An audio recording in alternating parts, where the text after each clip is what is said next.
Ukraine पर कब्जे की जंग में रूसी सेना को बहुत बड़ी कामयाबी हाथ लगने का दावा हो रहा है। खबर है कि रूसी सेना ने चेचन लड़ाकों के साथ मिलकर उस मारिउपोल शहर पर कब्जा जमा लिया है, जिसे बीते कई दिनों से रूसी सेना अपने अधिकार में लेना चाहती थी। मारिउपोल में अपने आखिरी हमले को अंजाम देते हुए रमजान कादिरोव के लड़ाकों ने उस अज़ोवस्ताल स्टील प्लांट पर ताबड़तोड़ हमला किया, जहां यूक्रेन के सैनिक छिपे हुए थे।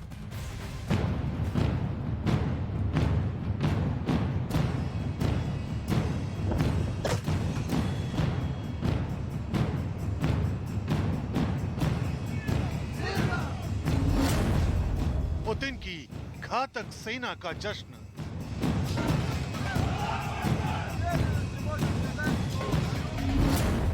मारिउपोल पर कब्जे का जश्न।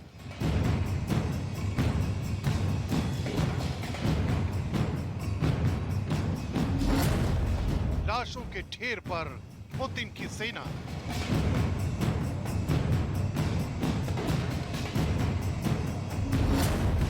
मारिउपोल में मौत वाली साजिश का आखिरी दांव।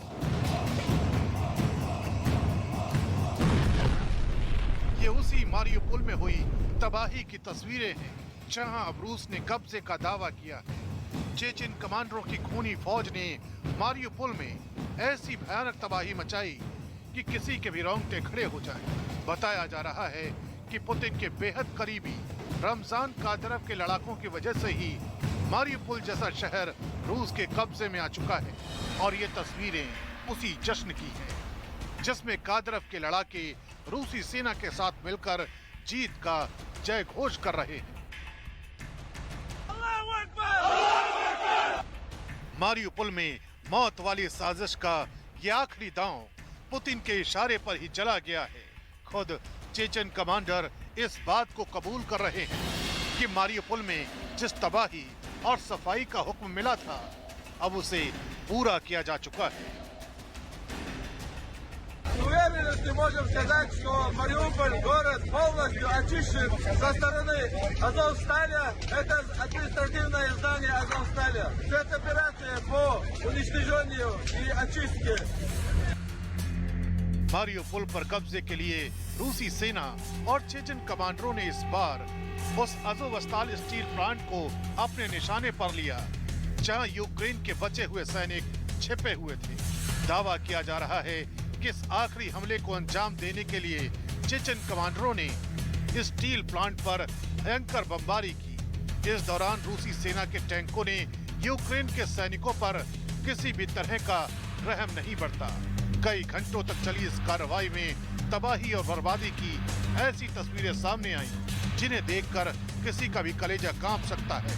मारिउपोल में हुई इस भयानक तबाही ने एक बार फिर ज़ेलेंस्की को मदद मांगने पर मजबूर कर दिया। ज़ेलेंस्की की चिंता उन 1 लाख से ज्यादा आम नागरिकों को लेकर है, जिनके अभी भी फंसे होने का दावा किया जा रहा है। 20 тисяч заблоковані в цілому в Маріуполі мирних жителів.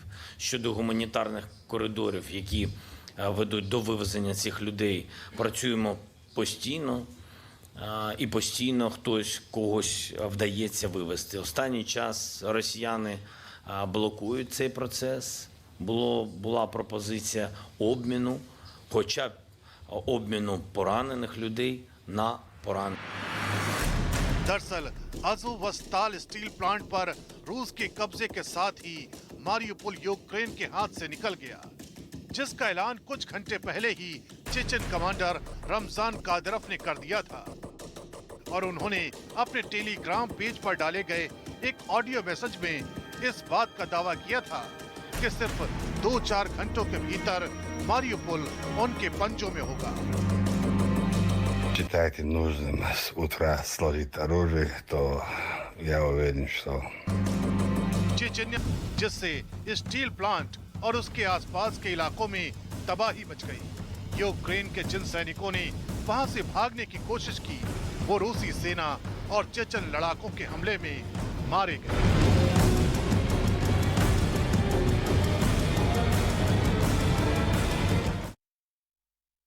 58 दिनों से चल रही जंग के बाद मारिउपोल जैसे अहम शहर पर कंट्रोल करना रूस के लिए आधी जंग जीतने के बराबर है और इसकी वजह है मारिउपोल की खास लोकेशन, जो कि यूक्रेन के दक्षिण पूर्व में अजोव सागर से लगता हुआ बंदरगाह वाला एक बेहद अहम शहर है। मारिउपोल के बाईं तरफ दक्षिण में क्राइमिया है और बाईं तरफ डोनेस्क और लुहांस्क जैसे पूर्वी यूक्रेन के इलाके, जिन्हें रूस आजाद देशों की मान्यता दे चुका है। यूक्रेन के क्राइमिया पर 2014 में रूस का कब्जा है और डोनेस्क और साथ ही लुहांस्क में जिन अलगाववादियों ने बीते 8 साल से यूक्रेन की सरकार से जंग छेड़ी हुई है, उन्हें भी रूस का समर्थन हासिल है। 24 फरवरी को जब रूस ने यूक्रेन पर हमला किया था तो दक्षिण दिशा में उसकी सेना का एक हिस्सा क्राइमिया से ही यूक्रेन में दाखिल हुआ था। वहां से रूस की सेना यूक्रेन के उत्तर पूर्व की तरफ आगे बढ़ी और कुछ दिन बाद मारिउपोल तक पहुंची थी। और अब मारिउपोल पर कब्जा होने के बाद पुतिन की सेना के लिए सबसे फायदे की बात यह है कि उसके लिए क्राइमिया से लेकर सीधे रूस तक जमीन का रास्ता खुल गया। यानी क्राइमिया से रूस तक एक लैंड कॉरिडोर बन गया, जो इन दिनों यूक्रेन के पूर्वी इलाके डॉनबास में लड़ रही रूस की सेना के लिए बहुत ही मददगार साबित हो सकता है। और इसी के साथ ही रूस इस बात का लगातार दावा कर रहा है कि उसने मारिउपोल समेत यूक्रेन के कई हिस्सों को अपने कब्जे में लिया हुआ है। लेकिन अमेरिका की तरफ से हर बार की तरह इस बार भी ये साफ कहा गया कि रूस युद्ध में जुड़ी हुई तमाम जो जानकारियां हैं वो दुनिया के सामने नहीं रख रहा है, सच सामने नहीं आने दे रहा है और युद्ध अपराध की सच्चाई पर भी पर्दा डालने की कोशिश कर रहा है।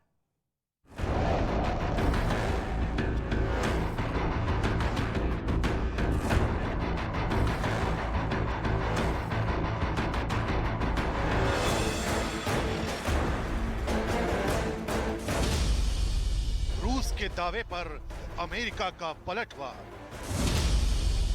मारिउपोल पर रूसी साजिश का पर्दाफाश, युद्ध अपराध के आरोप पर फिर घिरे पुतिन, यूक्रेन में पुतिन की हिटलर शाही,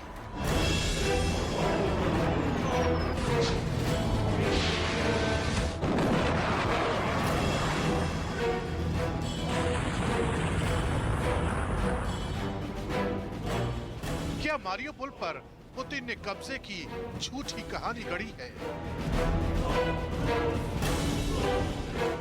क्या चेचन लड़ाकों ने जंग की सच्चाई पर पर्दा डाला है?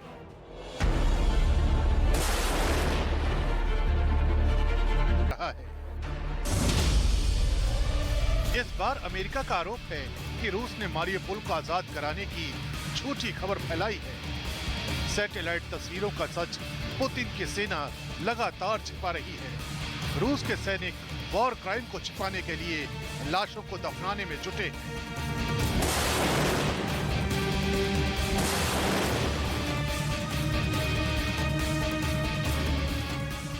यही नहीं, रूसी सेना की बर्बरता का जिक्र करते हुए मारिउपोल के मेयर ने इसे 21वीं सदी का सबसे बड़ा वॉर क्राइम बताया है।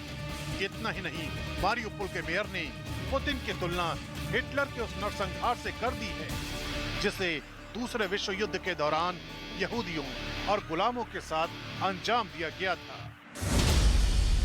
ये 21वीं सदी का सबसे बड़ा युद्ध अपराध है। ये नया बेबुनियाद है। उन दिनों हिटलर ने यहूदियों, रोमन और गुलामों की हत्या की और अब पुतिन यूक्रेनियों की हत्या कर रहे हैं। वो मारिउपोल में पहले ही 10,000 नागरिकों को मार चुके हैं। पूरे विश्व को इस पर सख्त प्रतिक्रिया देने की जरूरत है।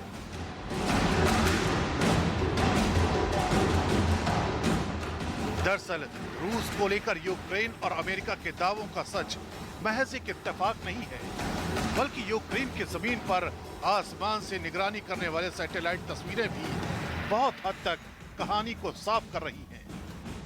दावा किया जा रहा है कि सैटेलाइट तस्वीरों में मारिउपोल के बाहर मौजूद मैनहुश नाम के कस्बे में कब्रगाहों की लंबी कतार दिखाई दे रही है। इन कब्रगाहों को लेकर स्थानीय प्रशासन का दावा है कि रूस ने यहाँ 1-2 नहीं बल्कि 9,000 आम नागरिकों को इसलिए दफनाया है ताकि सच पर पर्दा डाला जा सके। मैनहुश कस्बे में मिलिट्री के अपराध को छिपाने की कोशिश की जा रही है। नागरिकों की लाशों को शहर से बाहर ले जाकर मैनहुश में दफनाया जा रहा है।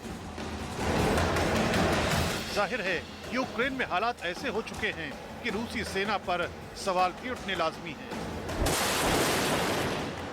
क्योंकि दिन ब दिन जंग के मैदान से जो तस्वीरें सामने आ रही हैं वो न सिर्फ रूस के दावों की हकीकत सामने ला रही हैं, बल्कि इस बात की आशंकाएं भी मजबूत हो रही हैं कि यूक्रेन के खिलाफ जंग को जीतने के लिए पुतिन ने किन किन मोर्चों पर गहरी साजिश को अंजाम दिया है।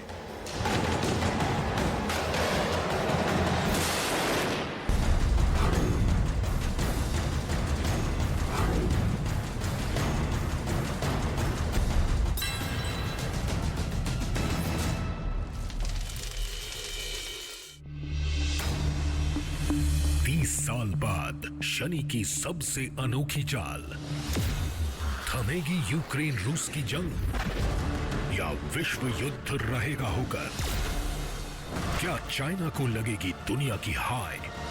कैसा रहेगा देश दुनिया का हाल? बताएंगे देश के 24 सबसे बड़े ज्योतिषाचार्य टीवी पर पहली बार। देखिए शनि वॉर, शनिवार 23 अप्रैल दोपहर 2 बजे सिर्फ न्यूज 18 इंडिया पर।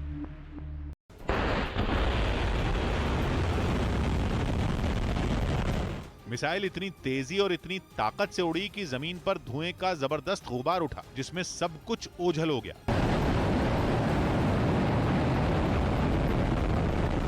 ऐसा लगा जैसे धुआं नहीं बादल हों जो जमीन पर आ गए हों, जैसे बर्फीला तूफान आ गया हो। दावा है कि ये मिसाइल रूस का सबसे खतरनाक परमाणु हथियार है, इसलिए उसके टेस्ट लॉन्च पर खुद पुतिन मॉस्को से ही अपनी नजर बनाए रहे। और सेना और रक्षा मंत्रालय के बड़े अधिकारियों से एक एक जानकारी लेते दिखे। मिसाइल टेस्ट से पहले रूस के रक्षा मंत्री सर्गेई शोइगु ने पुतिन को पूरी तरह ब्रीफ किया और फिर शुरू हुआ मिसाइल टेस्ट, जिसके सफल होते ही पुतिन ने अमेरिका को आंखें दिखा दी। Задуматься тех, кто в пылу оголтелой агрессивной риторики रूस का दावा है कि सरमत मिसाइल सिर्फ उसकी ही नहीं बल्कि सबसे ज्यादा रेंज वाली पूरी दुनिया की सबसे ताकतवर मिसाइल है। यूक्रेन पर कब्जे में हो रही देरी से बौखलाई पुतिन की सेना ने उसके अलग अलग शहरों पर तबाही मचाने वाले रॉकेटों की बारिश कर दी, जिसके लिए उसने दुनिया भर में बवंडर के नाम से पहचान बना चुके स्मिट्ज मल्टीपल रॉकेट लॉन्चर सिस्टम का इस्तेमाल किया और सबूत के तौर पर उसने इन हमलों का एक वीडियो भी जारी किया। हालांकि रूस ने यह नहीं बताया कि ये हमले किस जगह से किए गए और इनमें यूक्रेन के किन शहरों को निशाना बनाया गया, लेकिन हमले का जो वीडियो सामने आया उसमें एक सुनसान जगह पर रूसी सेना के तबाही मचाने वाले रॉकेट लॉन्चर खड़े दिखाई दिए और हमले का आदेश मिलते ही इनके ऑपरेटर इन्हें सही पोजीशन पर ले जाते नजर आए। इसके बाद तो इनसे रॉकेट की ऐसी बरसात शुरू हुई कि पूरे इलाके में धूल और धुआं फैल गया। просто летать на этой боевой машине, чтобы максимально качественно все выполнить। रूसी सेना ने इन हमलों में यूक्रेन को भारी नुकसान पहुंचाने का दावा किया। यूक्रेन ने भारतीय रुपयों में महज 8,000 रुपए के हथियार से रूस के 100 करोड़ के हेलीकॉप्टर को तबाह कर दिया, जिसके सबूत के तौर पर उसने कुछ तस्वीरें जारी की, जिनमें रूस का एक हेलीकॉप्टर मलबे के ढेर में तब्दील दिखाई दिया। यूक्रेन की सेना ने दावा किया कि ये रूसी सेना के सबसे घातक जंगी हेलीकॉप्टर का-52 का मलबा है, जिसे उसने सोवियत संघ के दौर में बने इग्ला एयर डिफेंस सिस्टम की मदद से मार गिराया। और इस कामयाबी के बाद यूक्रेन के जवानों ने रूस का मजाक उड़ाने में भी कोई कसर नहीं छोड़ी, क्योंकि उन्होंने रूस के जिस का-52 हेलीकॉप्टर को तबाह किया उसकी